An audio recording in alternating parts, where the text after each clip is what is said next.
Everybody, this is Hondo Carpenter, your Las Vegas Raiders beat writer on SI and the host of the Las Vegas Raiders Insider Podcast. Great to be here with you today.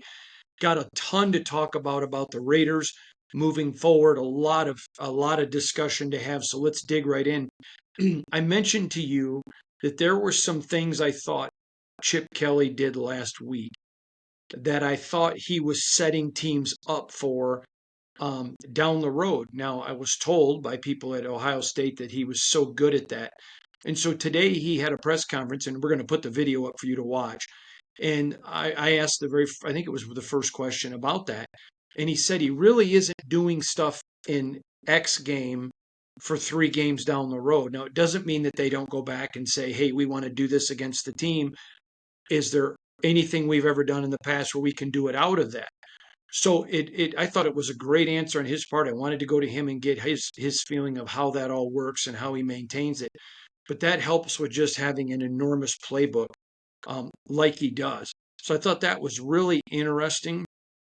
Um, just how he talked about, he's not game planning for down the road, but literally the way he sets up his playbook with multiple plays off of almost every formation, it does that naturally. I thought that was really interesting. I thought it was a great answer by Chip, and I think you're going to really enjoy it. Again, I went back last night and watched the film of the Chargers' first game. I have said and maintained many times that I think Justin Herbert's a great kid. I think he's an okay quarterback. He had not done anything that I had seen that demonstrated he was elite. Now, a lot of people took umbrage with that and thought that, he just hasn't been on good teams, which that's a germane argument. But I thought his performance, and I mentioned it to several people here today, Tommy freaking Eichenberg. I mentioned it to Chip. No, I think I mentioned it to Patrick Graham, excuse me. But I thought it was his best game as a pro. Um, that was the first game he has played where I felt like, man, he looks like what he was supposed to be. It's only one game, and you're not going to dissuade me to change opinions on guys with one big game. But certainly that's been something people have been wanting to see. And I think Jimmy Harbaugh deserves a ton of credit for how he looked in that first game. But there's a couple things I think that are really important that need to be brought out here when you're looking at Justin Herbert. And that is, he has the ability to run the ball, but you can't let him move when he wants. You have to move him off of his point. So, for example, if he wants to roll right, you got to force him left. If he wants to go left, you force him right. If he wants to step back in the pocket, you have to circle it behind him, make him step up. I think the big key in this game is going to be the Raiders' ability to get Justin Herbert to do his second option, not his first. But I think that's the best that the Chargers have looked in the 6 years that I've been covering the Raiders in game one, but it's only one game. Now, I want to turn to something else. We put the video up yesterday. You can go watch. I asked Pete Carroll about Jim Harbaugh and how they've always been respectful to each other, but it's a rivalry. And what are some of his best memories? He goes, I don't have any good memories. And he laughed. Now, my inbox has been flooded with people. Why is Pete being, there was nothing disrespectful at all. In fact, Pete went on later and even said, he's a competitive guy, talking about Jim like he is. He would have loved to have been a teammate of his because you want those kind of guys on your team. I just want to say this to you. Don't take a bite out of that apple. If the 18 Bolt fans want to get offended, that's fine because they have to create some kind of there was no controversy. Pete was extremely respectful. It's just a rivalry. And I don't know this, but most of the time people don't like their rivals. I don't know if Pete likes them. I don't know if Jim likes them. I don't care. I'm not a 9th grade girl worried about you said something mean on one of the social medias. Don't care. But there was zero disrespect by Pete. Now, I've had some Raider fans email and say, I wish Pete would have been more. That's funny. That's rivalry. That's what fans are. But there was nothing disrespectful um, by Pete at all. And I think it's important to point that out. Patrick Graham spoke also today. I thought, I asked him about Eric Stokes and how, you may remember, we've talked about him extensively, how he was so good as a rookie and then was injured. And I talked to him about looking more like he did his rookie year. And he said, I knew he was good as a rookie, but I don't really care about that. I just care about now. And they love the way this guy is prepping. They love the way this guy is playing. They really enjoy the way he's moving. I am going to tell you, I was a little surprised because I've watched the film of the last year or so of him playing. And clearly he was dealing with injury because he moves now completely different. He looks completely different. He's moving completely different. Very, very impressed with how E. Stokes is playing.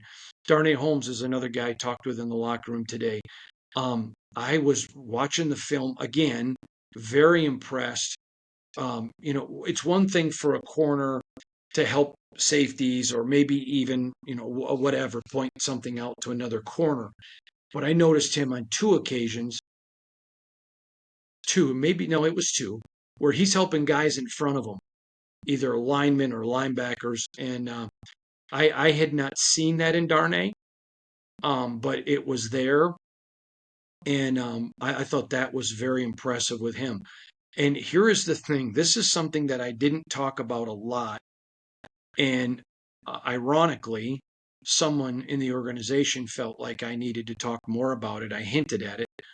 But another big key for this game for the Raiders is going to be communication. Jim Harbaugh in his offense, they like to use a lot of different creative opportunities to cause confusion. I like that. Creative opportunities to cause confusion. And so what I'm going to tell you is communication is vitally important. Absolutely vitally important. They've got to be able to, from the first, second, and the third level, linebackers, defensive backfield, communicate for guys to be in sync. I think Patrick Graham was happy with his communication. He should have been. I think he was. But make no mistake, this is a much better football team than the Patriots. Much better. And so this is where the Raiders are going to have to use a lot of communication. Well, Marion Hampton is a load at linebacker. At running back. He is a load. There were probably 25% of the teams in the NFL that liked him more than Ashton. But no doubt he was the second best running back. And some people would have had him and Ashton 1A, 1B, him 1, Ashton 2, Ashton 1, him 2, whatever. But he is a great running back. And so the Raiders' ability to not have to blitz. Now, do you hear what I said? I said not have to blitz. Doesn't mean Patrick won't throw an occasional blitz in there. But you want to have to blitz when you want to and not when you have to. I think that's a critical point that has to be made. Getting to injuries. I'm going to still say it, and I have no scoops from a doctor. All right. I think there is more optimism that Brock plays than a Landon, but you could see a Landon and not Brock. You could see Brock and not a Landon. You could see neither one of them or both. I don't think it's known yet. I just don't think it is. I think it's a big help, but that it's a Monday night game. But again, I think there's reasonable optimism. I think people are reasonably optimistic that Brock plays. I don't sense that type of optimism with Elandon, but I don't think anything is definitive and been set out. Now, another point I want to bring out to you. I had an NFL executive say to me, I reached out and said, I just asked if you heard anything on the Raiders. And he shared something with me, and then I double checked with another one and asked him, and he said he had heard it. I am not in any way implying that the Raiders are out there looking for massive amounts of trades, but John Spytek has been very communicative, talking to and keeping ears to the ground. Now, part of that's being a good general manager, knowing what's out there. But I asked, well, I'll just read the text to you. This was the second guy. I texted and said, I heard from another NFL executive that John Spytek has been communicating, and this was what his response. Absolutely. I don't know that I would say he's looking for a trade, but what I would say is he's certainly checking out what's available, and I think he's always open to one if it can upgrade the Raiders. So there you go. That's interesting to me. I thought that was a piece of information that you would find interesting about what's going on. They're going to be constantly looking to upgrade the roster. So the fact that they're still out there looking, they're still out there checking, and still staying on the phone with people tells you they are not going to be happy. They are going to keep moving forward and doing everything they can to improve themselves. I want to turn to Dante Thornton for a moment, which I thought a rookie game was tremendous in New England. And with him, it's going to be stacking. And it's like this with all players, but especially with young ones, stacking success upon success, line upon line, precept among precept. There was a lot of things that he did in that game that you could go back to almost starting with San Francisco, the joint practice. You may remember I told you he kind of slowed down a little bit, not speed-wise and not effort-wise, but production-wise. That was the best performance I had seen out of him. And what I thought was really good is confidence. It allowed him to build some confidence. I thought he looked really good. Was he perfect? Of course not. But I thought he looked really, really good. And I look for him to continue, keep stacking good game on good game. Tommy freaking Eichenberg, talked to him today. Love Tommy, believe in Tommy.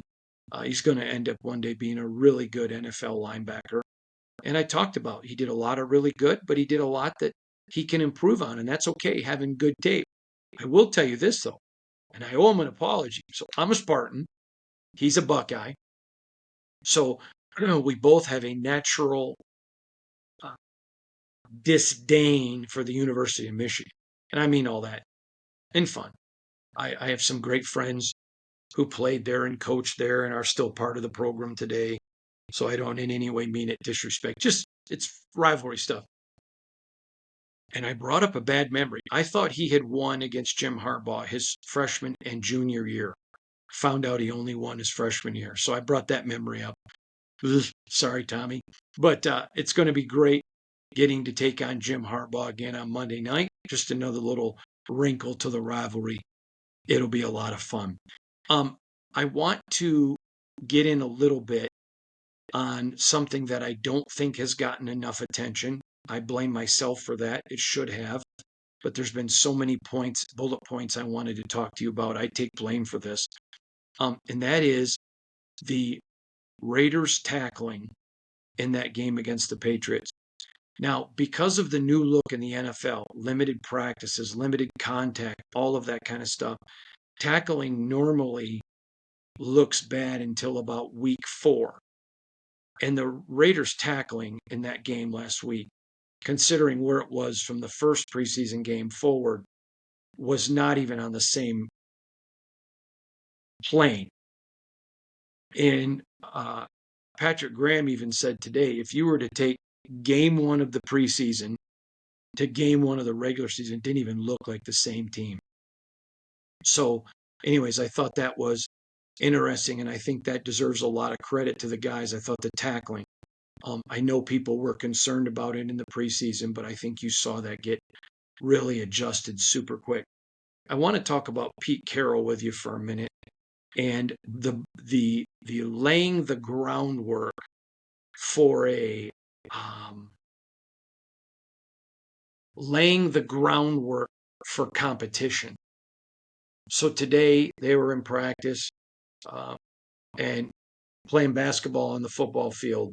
Literally, they bring a hoop into the indoor facility. I don't know why the Raiders didn't want the video of it put out there. It was harmless, but I'm sure they have a good reason, so we'll leave it at that. But it was just reinforcement of here they're getting ready to start practice and they're playing basketball and the team's cheering and going at it. And I just think it lends to how Pete keeps the atmosphere calm but competitive. Calm but competitive. And I want to dig into that for a moment. There is an adage in football. This is keep the lion in the cage. And what that means is it's an old adage. It's been around a long time for football. Is sometimes guys can get so jacked for a game during the week that boy they talk about it in the media and they're so jacked that game day comes and their emotions not where it needs to be. And so Pete does a really good job of instilling a competitive spirit, but also a fun spirit. And so it allows players to keep the lion in the cage. Just keep the lion in the cage. And one of the things I think you saw is you heard, I think it was Pete yesterday talk about maybe Ashton was a little jacked up for his first game, which is natural. I think everybody's jacked up for that. But you're seeing this team. Um, so let me give you a little bit of a different perspective. I'm going to go at this from a different angle. It's a whole different atmosphere here. It's an exciting atmosphere. It's an engaged atmosphere. Zeke and I talked about that yesterday, but it's different. It's not a we've done anything. It's a okay, we're 1-0, but now we're 0-0. We got to go beat the Chargers. So it's a sense of confidence. I think that's the word. That's a better word. There's a sense of confidence in this building. It's not a sense of arrogance. It's a sense of expectation. Now listen, a loss to the Bolts on Monday night would not in any way be a slam on this team. The Bolts are good. Okay, I think the Raiders are going to win, but the Bolts are good. But you want your team going in with a confidence. Remember, I shared with you before. You can have hope you're going to win, then you can have faith you're going to win, and when you know you've done things right, you know, okay, I'm feeling pretty good about it. It's a different mindset, and I think that's the mindset right now in this building. There's a lot of excitement because they love the game, they love to compete.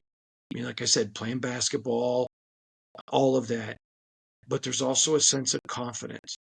I have been in this building for 6 years when there's been bravado. Oh, we're going to go kick their, we're this, we're that. And this is really the first time where it's been, man, it's going to be a good game. That's a very good team. No bravado.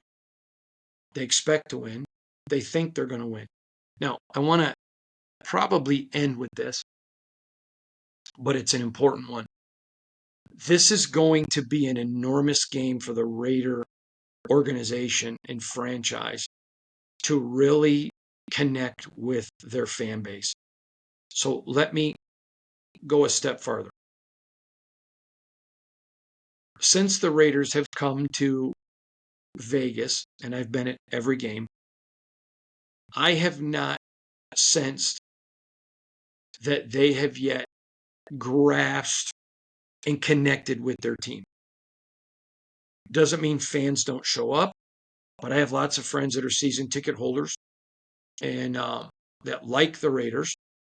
They cheer for the Raiders. Remember Antonio Pierce, the last game at 23, how the crowd went wild. But it's not a connection. Now, I'm older. I've been to games in Oakland, and it's never been like Oakland. And I don't think it's fair to expect it to be. It's never going to be Oakland. But one thing in Oakland, and I shared this with you guys before, Matt Millen told me this sitting in his office once when he was general manager of the Lions. He told me 31 teams in the NFL, their fans think they're part of the team. But there's only one team in the NFL where the players think the fans are part of the team. And he goes, that's the Raiders. A lot of people make the trip from California here who love the Raiders. And there are a lot of diehard Raider fans here in Vegas.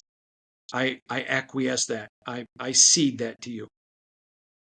But they have not gripped the city.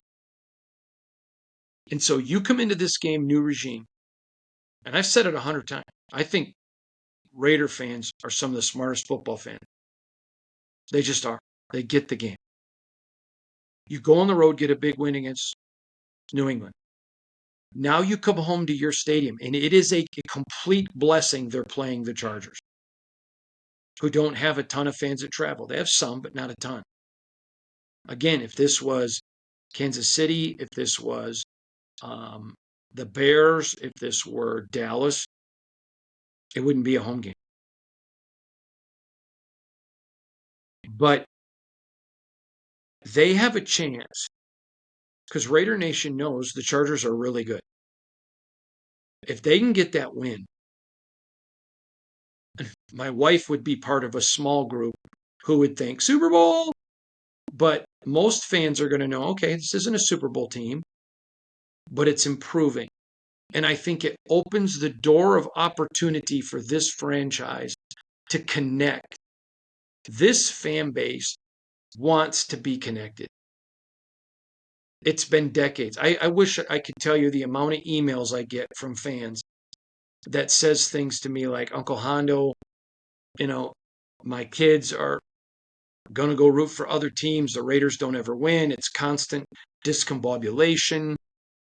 I just want that. And I think that this Raider team, especially in year one of Pete Carroll, they just got to give their fans something to hang their hat on.